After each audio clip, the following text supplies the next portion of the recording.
İmam Bukhari, İmam Muslim rivayet kılgan hadiste Hazreti Abu Hurayra radıyallahu ta'ala anhu aytat.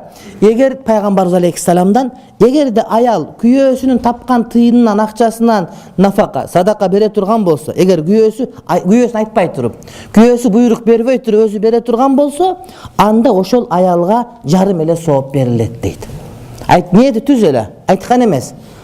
Gedi şunday olup kalat, ayal dele niyeti tüz, birok kүйөдөн сурабайт, birok kүйө ошону бергенге макул эмес эле. Анткени күйөнүн тапкан өзү бир жумага 2 километр караң жетип аткан болушу мүмкүн, садака бере турган абалда эмес эле. Ошон үчүн сурасын дейт. Бирок ниети түз мурда көнүп жүргөн башка кылган, анан күйөөдөн сурабай калып туруп ошону бере турган болсо, жадат болбой туруп берген болсо, анда ошол нерсе аялга жарым эле сооп берилет.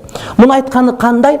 Ayal başka biröөгө күйөөсүнүн мүлкүнөн садака берип атканда өзүнө бөлүнгөн нафаканын эсебинен берсин дейт да.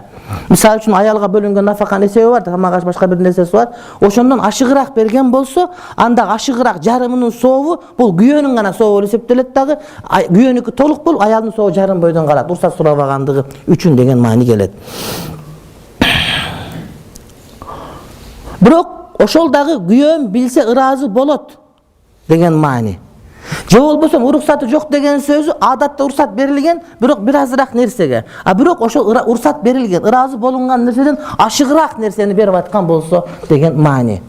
Өзү эт алып келсе, мисалы үчүн бир кап картошка алып келсе, жарым бирөөгө берип койгон болсо, эркек албетте ачуусу келиши мүмкүн. Андан көп болуп аткан болсо, бир тонна болсо. Бирок бир кап картошканын жарым берип койгон болсо, 1 килограмм, 2 килограмм макул эле. Бирок жарым берип аткан болсо, эркек бир аз кысылышы мүмкүн. Анткени ал бул ташка түртүп, башка кыйналып таап келген тыйын болчу эле. Ошол убакытта анне аялга жарым эле сооп берилип калат дейт.